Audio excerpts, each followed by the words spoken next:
आज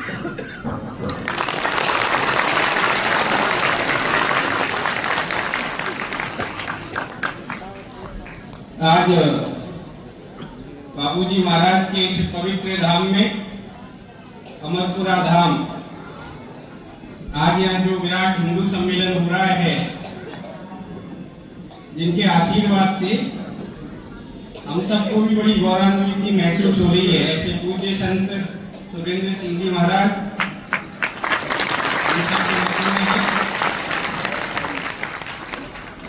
इस मंच पे अपने यहाँ के प्रतिष्ठित नागरिक बंधु यहाँ बैठे हैं और इस पवित्र धाम में केवल ये 5-6 गांव के नहीं है, तो इस धाम के प्रति इस देश के कई शहरों और गांवों में श्रद्धा का भाव जुड़ा हुआ है। तो ऐसे अलग अलग क्षेत्र से पधारे हुए गणमान्य नागरिक बंधु, माताएं, बहनें,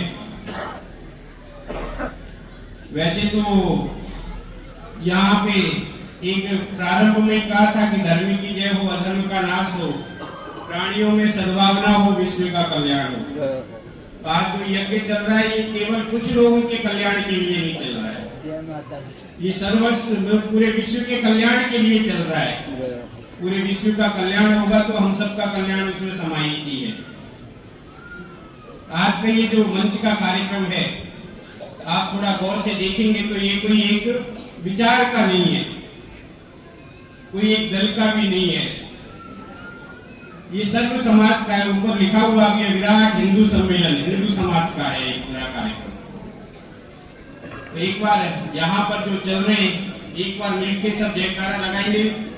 बोलिए बाबूजी महाराज की जय, बोलिए ज्वाला माता की जय, हनुमान जी महाराज की जय, यज्ञ देवता की जय, हनुमान जी महाराज की जय, भारत माता की जय।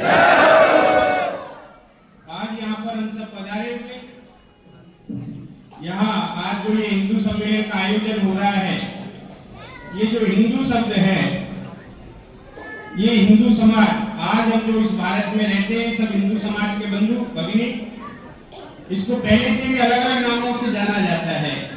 कभी हमको आर्य का और सनातन से हमको सनातनी कहते आ रहे हैं।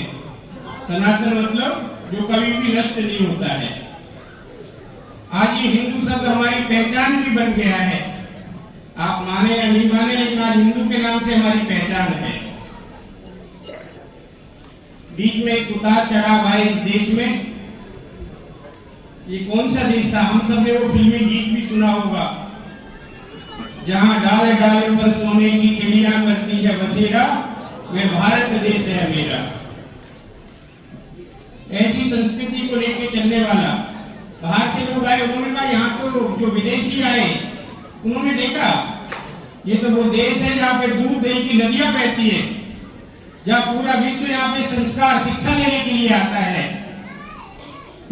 ऐसा हमारा भारत था।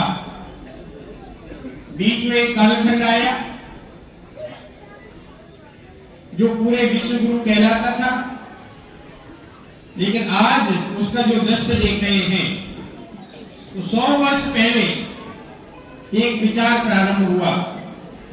उन्होंने इतना उदार विचार लेके चलने वाले, विश्व का कल्याण करने की विचारधारा को लेके चलने वाले, सर्वे भवन्तु सुखने की बात करने वाले, वसुधैव कुटुम्बकम की बात करने वाला ये समाज, यहाँ पर भारत बाहर से कुछ लोग आते और इस देश को वापस गुलाम बना लेते हैं। ऐसा इस देश को वापस जागृत करना है कि फिर बाहर से कोई भी आक्रांता यहाँ पर आए, ये बार बार ये गुलाम नहीं बने, इसका जड़ से समाधान करना है। ऐसा 100 वर्ष पहले एक विचार प्रारंभ हुआ, क्योंकि हम सब जानते हैं जब कोई बीमारी हमारे दर्द हो जाता है, कष्ट होता है, तो हम एक एलोपैथी के चिकित्सक के पास में जाते हैं। वो हमको एक दवा देता है, दवाई दे देता है, उससे हमारा दर्द ठीक हो जाता है, लेकिन उसका जड़ से समाधान नहीं होता। अगर इस रोग को जड़ से खत्म करना है तो हम कहाँ जाते हैं? गांव के वैद्य के पास में जाते हैं। वो वैद्य हमारी नब्ज देखते हैं और नब्ज देखने के बाद में कहते हैं कि नहीं, तुम्हें रोग तो ध्यान में आ गया है, कि तुम्हारी बीमारी क्या है, लेकिन इसको जड़ से खत्म करने के लिए समय लगेगा। अगर तुम्हारे अंदर धैर्य है तो बताओ इस बात का इलाज किया जाए इस रोग का। तो ऐसे 100 वर्ष पहले इस बीमारी का इलाज करने के लिए जब हमारे देश में या अंग्रेजों का राज हुआ करता था, अंग्रेजों को यहाँ से बाहर भगाने के लिए एक बड़े समाज सेवक क्रांतिकारी हुए डॉक्टर केशवराव बलिराम हेडगेवार। उन्होंने इस विचार को सोचा कि यहाँ की ये लक्षित बीमारी को ध्यान में आ गई है यहाँ के समाज की, इसका इलाज भी हो जाएगा स्थायी, लेकिन समय लगेगा। 100 वर्ष से इस इलाज को करते करते समाज इस आज यहाँ पे आ गए। 100 वर्ष हो गए इसका इलाज करते करते। कैसी परिस्थिति थी, एक छोटी सी कहानी आपको सुनाता हूँ कि कैसा था हमारा समाज। एक जंगल में शेर और शेरनी का जोड़ा रहा करता था। शेरनी ने 2 बच्चों को जन्म दिया, सिंह शावकों को। शेर का जो बच्चा होता है उसको सिंह शावक कहते हैं। ऐसे 2 बालकों को जन्म दिया। एक दिन एक बालक भटकता भटकता अपने उनसे बिछड़कर कहीं एक झाड़ी के नीचे आ गया और झाड़ी के नीचे बैठकर भूख के कारण से थोड़ा सा रो रहा था। उसी जंगल में एक गडरिया आता था, वो अपने भेड़ों को चराया करता था। तो भेड़ों को चराने के लिए आया तो देखा एक झाड़ी के नीचे कोई एक जानवर का बच्चा शायद वो रो रहा है, उसके पास में जाता है। जो शेर का बच्चा होता है वो बचपन में कोई शेर जैसा नहीं दिखाई देता है, वो कुत्ते जैसा ही होता है, आकार ऐसा ही होता है। मां साल की आंख भी नहीं खुलती है। वो गडरिया उस बालक को गोदी में उठा लेता है। उठाने के बाद में उस भेड़ों के पास में ले जाता है। वहां भेड़ का तन चुसाता है, दूध पीने को मिलता है, वो रोना बंद कर देता है, आंख खोलने लग जाता है। अपने साथ में भेड़ों के साथ में उसको लेके चला जाता है शेर के बच्चे को। भेड़ों के साथ में रह रहकर वो सिंह का बच्चा, सिंह शावक छोटा सा, वो उसके साथ में पलता बढ़ता है और बड़ा होते होते एक शेर का आकार ले लेता है। शरीर से तो शेर हो गया, लेकिन अपने स्वाभिमान को भूल गया। उसकी गुण ही यह है कि मैं शेर हूं, शेर जैसा उसको जागरण ही नहीं था। भेड़ों के साथ में रहते रहते उसका स्वभाव भेड़ जैसा हो गया था। तो वो भेड़ों के साथ एक बार जंगल में चलने गया, वही जंगल का राजा शेर आ गया। तो जंगल के राजा शेर ने, अब जंगल का राजा जो शेर होता है वो आज की तरह नहीं है कि कोई चुनाव होते हैं, कोई नेताजी खड़े होते हैं और वोट डालते हैं, फिर वो चुने जाते हैं और कोई पंडित जी भी उसका तिलक नहीं करते। वो जो शेर होता है वो अपनी ताकत के बल पर ही जंगल का राजा कहलाता है। वहां जंगल का राजा आया, उसने दहाड़ लगाई। उसने देखा दहाड़ लगने से भेड़ों ने जब शेर की दहाड़ सुनी तो भेड़ें तितर-बितर हो गई। लेकिन उन्होंने शेर ने क्या देखा कि भेड़ों को भागते हुए तो देखा है कि ये शेर क्यों भाग रहा है। उन्होंने कहा भेड़ों को तो बाद में देखेंगे, पहले इस शेर को पकड़ो। ये शेर की दहाड़ सुनकर दूसरा शेर भाग रहा है। तो उन्होंने भेड़ों को छोड़ा और शेर को दबोच लिया।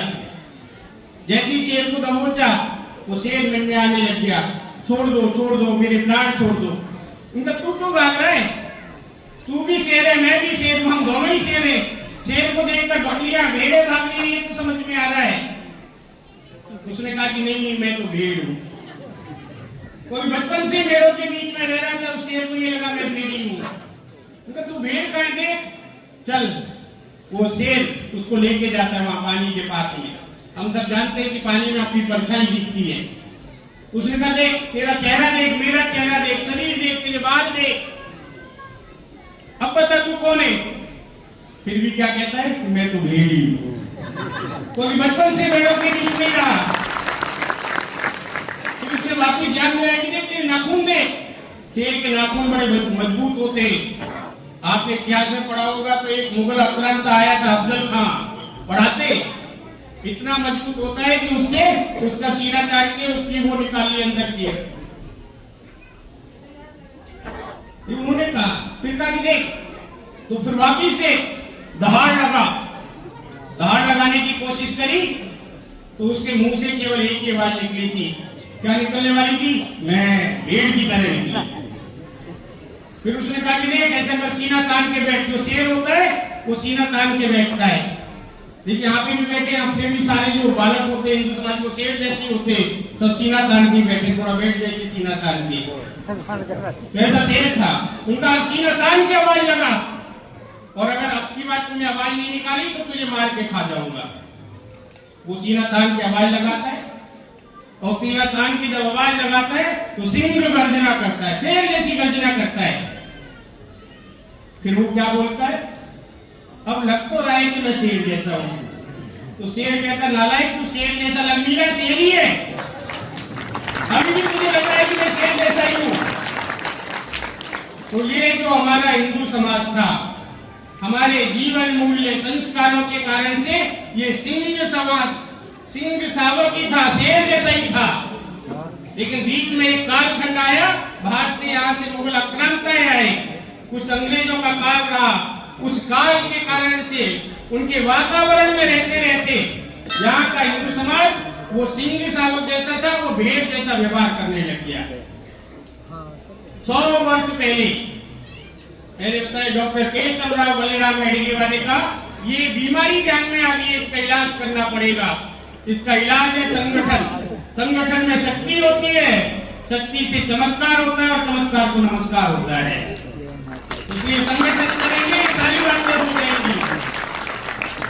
ऐसा डॉक्टर साहब ने चालू किया, छोटे छोटे ऐसे समूह में लोगों को इकट्ठा करके ये व्यक्ति निर्माण की बातें सिखा कर, तो आज हम इसका एक विराट स्वरूप हिंदू समाज का, जिसको कहने पे आज हिंदू समाज को कहने पे गर्व से कहते, वो गर्व से कहो हिंदू है हम।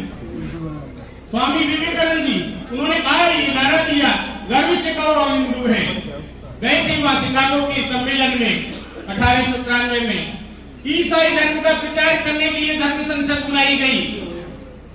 यहाँ तो निमंत्रण भी नहीं था सनातन धर्म को। अपने स्वामी, अपने गुरु स्वामी रामकृष्ण परमहंस के कहने पर जाते वहां धर्म संसद पे, और वहां सनातन संस्कृति का डंका बजा के आते, विश्व विजेता बन के आते, हिंदू सम्राट बन के आते, भारतीय संस्कृति का परिचय दे के आते। उन्होंने वो नारे दिए थे कि गर्व से कहो हम हिंदू हैं, और दूसरा नारा दिया उन्होंने, नर सेवा नारायण सेवा, दरिद्र नारायण की सेवा करो। ऐसे जब उन्होंने गर्व से कहा, ऐसा परिचय उन्होंने विश्व की संस्कृति में वहां फैलाया। तो हम जो कहते हैं, लोगों ने कहा बाहर से आके, हमको यहाँ शिक्षा विदेशी लोगों ने कहा कि हमने बाहर से, अंग्रेजों ने आके हमको यहाँ संस्कार दिए। ऐसे ही होते तो यहाँ क्यों आते? अपने एक गीत बोलते वो, जग दुनिया में मिनक जिनावर, दोनिया में नहीं भेद हो, अठे ज्ञानेरी ज्योत जगे ही घर घर बचरियो वेद हो।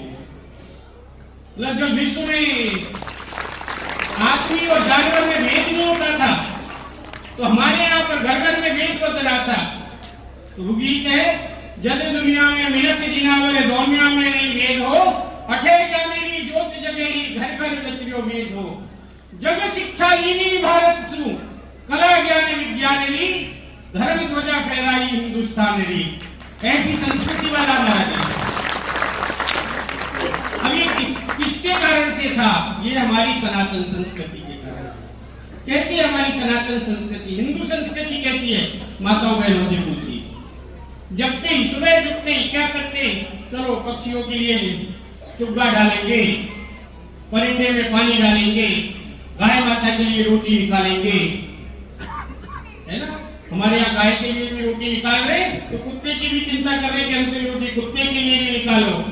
इन नदियों को पूजने वाले, पहाड़ों को पूजने वाले, ऐसे जब हमारे संस्कार थे, हम समाज की जो चिंता करते थे, इससे हम केवल अपने परिवार की बात नहीं, अभी मैं बताया कि आरती के बाद में अपने कल्याण की किसी ने बात नहीं की। हिंदू संस्कृति में विश्व कल्याण की बात है।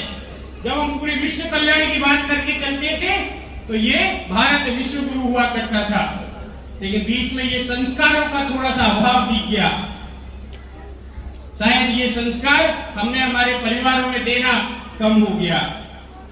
तो ये जैसे वातावरण चल रहा है, अब हमने घर में कब बताना बंद कर दिया। शायद हमारे पास में नई पीढ़ी को संस्कार देने के लिए समय नहीं है। क्यों? किसने बताया? ये जो बहन बेटी है, ये पूरे गांव की बहन बेटी होगी, किसी भी जाति बिरादरी की है, कोई एक परिवार की नहीं होती, पूरे गांव की बहन बेटी होती है। आज कोई पूछता है क्या? पहले हमारे यहाँ कहा गया था कि भैया जो भी कमा के लाए ईमानदारी का लेके आना, हराम का पैसा हमारे घर में मत लेके आना, क्योंकि जैसा खाते अन्न वैसा बनता है मन। इसलिए कोई गलत धंधे से अगर पैसा कमा के लेके आते थे तो निकल जाए, हमारे यहाँ से नहीं, इसका राम निकल गया है, गलत तरीके से पैसे कमा के लेके आए। आज हम पूछते हैं क्या, ये पैसा हमारे परिवार में आ कहां से रहा है, किस तरीके से कमा के लेके आ रहे? किसी भी प्रकार का पैसा आ जाए हमारे घर में आ जाए, हम पूछ ही नहीं रहे उसको। तो ईमानदारी से कमाया हुआ धन, ये लगता है ये संस्कार देना हमने परिवार में बंद कर दिया, और इसको जीवित रखने का सबसे बड़ा काम ये जो माताएं बहनों ने किया। यहाँ बड़ी संख्या में माताएं बहनें हैं। अगर इस संस्कृति को किसी ने बचा के रखा हुआ है तो इसमें बहुत बड़ा योगदान माताओं बहनों का। बचपन से ये संस्कार देने का काम उनके है। इन बातों को लेकर फिर ये हिंदू सम्मेलनों की आवश्यकता क्यों पड़ी? तो उसका एक विचार था, इस उद्देश्य को लेकर संगठन का काम करने के लिए संघ के स्वयंसेवक साथ जा रहे हैं। इनके साथ में 3 प्रकार की शक्तियां मिलकर जब प्रयत्न करेंगे तो हमारा भारत विश्व गुरु बनेगा। कौन सी 3 प्रकार की शक्तियां हैं? एक है हमारे यहाँ की सज्जन शक्ति, हमारे यहाँ की जाति बिरादरी के मुखिया, बड़ी बड़ी संस्थाओं के प्रमुख जो अच्छा समाज का काम कर रहे हैं, ऐसे सज्जन शक्ति मिलकर स्वयंसेवकों के साथ में इस काम में लगी। दूसरी बड़ी है हमारी संत शक्ति। आज संत शक्ति के माध्यम से है समाज जागरण का काम। केवल अध्यात्म हमने भारत को नहीं दिया है, पूरे विश्व को भारत में अध्यात्म देने वाले हमारी संत शक्ति। ऐसे संत मिलकर साथ में इस संगठन के काम में लगे। और तीसरी बड़ी शक्ति है मातृ शक्ति। तो ये सज्जन शक्ति, संत शक्ति, मातृ शक्ति, ये सारी शक्तियां मिलके ये स्वयंसेवकों के साथ में मिलकर समाज जागरण का काम करें। क्योंकि जिन्होंने 100 वर्ष पहले उन्होंने कहा, ये संगठन प्रारंभ किया, उन्होंने एक बात कही थी कि देश शक्तिशाली कब बनता है। उन्होंने केवल कहा कि केवल सेना और शस्त्रों के आधार पर देश शक्तिशाली नहीं होता है। देश शक्तिशाली कब बनता है? उस देश में रहने वाला समाज कैसा है, उस देश में रहने वाले लोग कैसे हैं, वो संस्कारवान है कि नहीं, वो नीतियों पे चलने वाले हैं कि नहीं, वो वसुदेव कुटुंबकम की बात करने वाले लोग हैं कि नहीं। इसलिए जैसा समाज होता है वैसा देश बनता है। इसलिए इस समाज जागरण का काम करना है। तो इन सब शक्तियां मिलकर विशेष रूप से 5 बातों पर काम करें। वो 5 बातें कौन सी है? एक है सामाजिक समरसता। आज हम सब यहाँ इतने पवित्र प्रांगण में बैठे हैं, शायद किसी ने भी नहीं पूछा होगा एक दूसरे से कि कौन किस जाति का है। क्यों? यहाँ पर हम सब बाबूजी महाराज के भक्त हैं, और ऐसे पवित्र प्रांगण में जब छुआछूत के लिए जगह नहीं है तो मेरे परिवार में क्यों है, मेरे मन में क्यों है? भगवान राम ने तो कभी छुआछूत नहीं की, हम राम को मानने वाले लोग हैं। इसलिए हमारे परिवार में सामाजिक समरसता दिखनी चाहिए। सब आ सकते हैं, सब जाति बिरादरी के लोग एक मंच पे बैठ सकते हैं। दूसरा कहा है पर्यावरण। हम प्रकृति को पूजने वाले हैं, तो हम अपने किसी भी काम में पर्यावरण की चिंता करके चलते हैं कि नहीं? 3 बातें, पेड़ लगाओ, पेड़ बचाओ। हम जानते हैं पेड़ का महत्व, इसलिए पेड़ लगाने के लिए जल को बचाना है, पानी बचाओ, अनावश्यक खर्च मत कीजिए। और तीसरा है एक पॉलीथीन मुक्त, सिंगल यूज पॉलीथीन, इसका उपयोग नहीं करना है। सिंगल यूज पॉलीथीन वो सब इस धरती माता को, जिसको माता कह रहे हैं, उसको बंजर बनाती जा रही है, नष्ट नहीं होता है। इसलिए सनातन संस्कृति के लोग इन 3 बातों पर बस पर्यावरण का ध्यान रखें। तीसरी बात है स्वयं का जागरण। हमको हमारे ऊपर होने पे गर्व है कि नहीं? मुझको मेरी भाषा पे गर्व है कि नहीं? मेरे पहनावे पे गर्व है कि नहीं? मेरे खान पान पे गर्व है कि नहीं? क्या हम सबको भगवान ने सबके लिए नौकरी नहीं रख रखी है? कुछ ही लोग हैं नौकरियां करेंगे, लेकिन हम हमारे काम धंधों को छोड़ते जा रहे।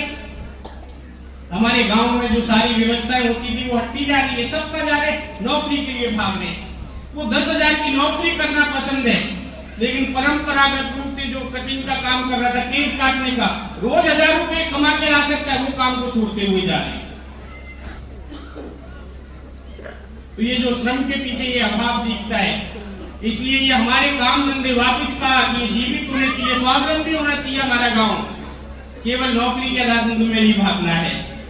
हमने ये तो सिखाया परिवार को, रघुकुल रीत सदा चली आई, प्राण जाए पर वचन न जाए, ये तो सिखाना ही है। लेकिन इसके साथ में अपने परिवार के 5 पीढ़ियों के बता रहे हैं कि नहीं बता रहे कि आपसे अपने परिवार की ये 5 पीढ़ियां ऐसी थी, ऐसा इन्होंने समाज के लिए काम किया। तो अपने पीढ़ियों की भी उनके ज्ञान की बातें बताइए कि कैसे थे हमारे पूर्वज, तो ऐसा स्वयं का जागरण होना चाहिए। चौथी बात है कि नागरिक शिष्टाचार, नागरिक कर्तव्य। इस देश को बनाने के लिए, व्यवस्थाओं को बनाने के लिए संविधान में कुछ नियम बने हुए, उन नियम पालन करने का स्वभाव है कि नहीं। अभी भी हम यहाँ पे देखते आए दिन इतनी घटनाएं हो रही, चाहे वो मेरे परिवार की होगा या कहीं हमारे ही समाज के परिवार के लोग हैं, लेके मोटरसाइकिल लेके निकल जाता है, बिना हेलमेट के जा रहा है, हाईवे पे जा रहा है, आए दिन घटना घट रही है। अब ये कौन कहेगा? एक छोटी सी लापरवाही के कारण से एक घर का दीपक बुझ जाता है। तो हम विचार करें, उनको बताया नहीं ये मोटरसाइकिल पे निकलना कोई जल्दी क्या है, जब तूने 50,000 की मोटरसाइकिल पे खर्च किया तो 1,000 रुपए का मोटर हेलमेट भी पहन के जाओ। कल को भगवान ना करे कि छोटी बात हो तो जीवन तो सुरक्षित रहेगा। तो ये जन जागरण के पीछे है, हमको नागरिक कर्तव्यों का पालन करना है। कुल नागरिक शिष्टाचार भी है। बड़े बुजुर्ग खड़े, हम बैठे, कौन देगा ये शिष्टाचार? भाई कोई बड़ा बुजुर्ग आ जाए तो सीट छोड़ दो, है ना, कोई माताएं बहनें आगे छोड़ दो, कोई छोटा बच्चा आगे छोड़ दीजिए। तो ऐसे शिष्टाचार ये हमको देने, और ये सारी बातें होंगी कहां से? तो इसके लिए एक 5वीं बात, ये सारी बातें करने के लिए हमको क्या करना पड़ेगा? वो है कुटुंब प्रबोधन। इन सब बातों की चर्चा हम हमारे परिवार में एक साथ बैठ के करेंगे। इन सब के तो मेरा परिवार हिंदू परिवार बन सकता है क्या? इन सब बातों को, इस अभियान को लेकर के ऐसे जगह जगह पर अभी बताया ब्रिजमोहन जी ने, पूरे देश भर में 1.25 लाख हिंदू सम्मेलन होने वाले हैं। अपने राजस्थान में भी 10,000 हिंदू सम्मेलन। लेकिन ये जन जागृति का विषय है।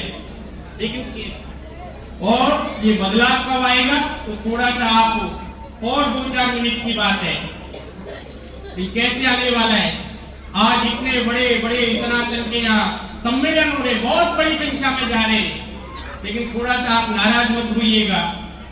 हम जिस स्थान पे जा रहे हैं हमारा ध्यान वहां पर है क्या?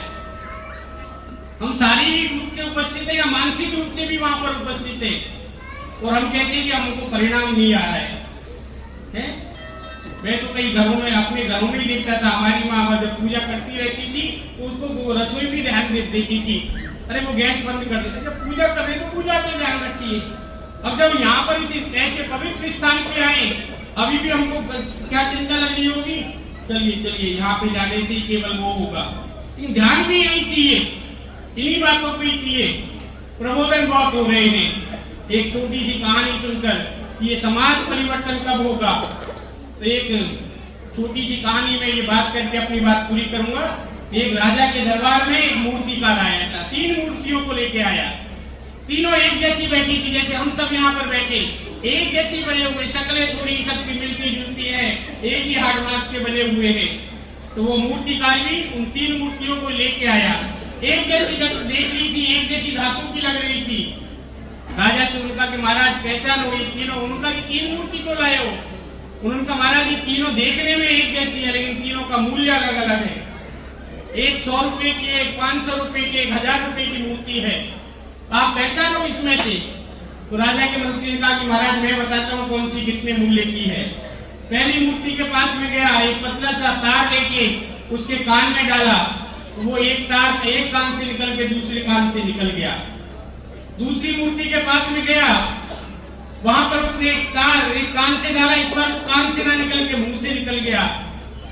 और एक तीसरी मूर्ति के पास में गया, इस बार उसने जब कान से तार डाला तो ना कान से निकला ना मुंह से निकला, वो पेट में चला गया। बोले महाराज ये जो पहली मूर्ति है जिसके एक कान से तार डाला दूसरे से निकाला, ये 100 रुपए की है। और ये जो दूसरी मूर्ति है जो एक कान से तार डाला और मुंह से निकल गया, ये 500 रुपए की है। और ये जो तीसरी मूर्ति है एक कान से तार डाला और इसके पेट में चला गया, ये 1000 रुपए मूल्य की है। उसने संदेश दिया इस भगवान ने बनाया सबको है, लेकिन भगवान की अब 3 प्रकार की श्रेणियां हो गई है। समाज के लोग अच्छे स्थानों पे जाते हैं, अच्छी बातें सुन के आते भी हैं, और अच्छी बातें सुनने के बाद में अपना समय निकाल के आए, अच्छे स्थान पे आए, पवित्र स्थान पे आए, पूज्य संतों से उन्होंने अच्छी बातें सुनी, लेकिन एक कान से सुनी और दूसरे कान से निकाल ली। दूसरे लोग होते हैं ऐसे स्थानों पे जाते हैं, अच्छी बातें सुन के भी आते हैं और अच्छी बातें बोलना प्रारंभ कर देते हैं। और तीसरे प्रकार के लोग होते हैं ऐसे पवित्र स्थानों पे जाके संत महात्माओं की बातें सुन के आते और सुनने के बाद में आचरण करते, वैसा व्यवहार करते। अगर इस पूरे देश को हम चाहते हैं कि विश्व गुरु बनाए, तो हमारे जो संत महात्मा जो प्रवचन कर रहे हैं उन बातों को सुनने के बाद में वैसा आचरण, ऐसा अपने जीवन में व्यवहार करना प्रारंभ करेंगे। ये हिंदू सम्मेलनों का ये सारी बातें इसीलिए चल रही है, हिंदू सम्मेलन भी इसलिए हो रहे हैं। तो एक वो कहा, वो अपने कहते हैं कि हम सुधरेंगे तो युग सुधरेगा, हम बदलेंगे तो युग बदलेगा। इस बड़ी एक कड़ी में आज का यहाँ का अपना ये हिंदू सम्मेलन हुआ है। आप सबने मुझे समय दिया, यहाँ बुलाया, उसके लिए धन्यवाद। भारत माता की जय।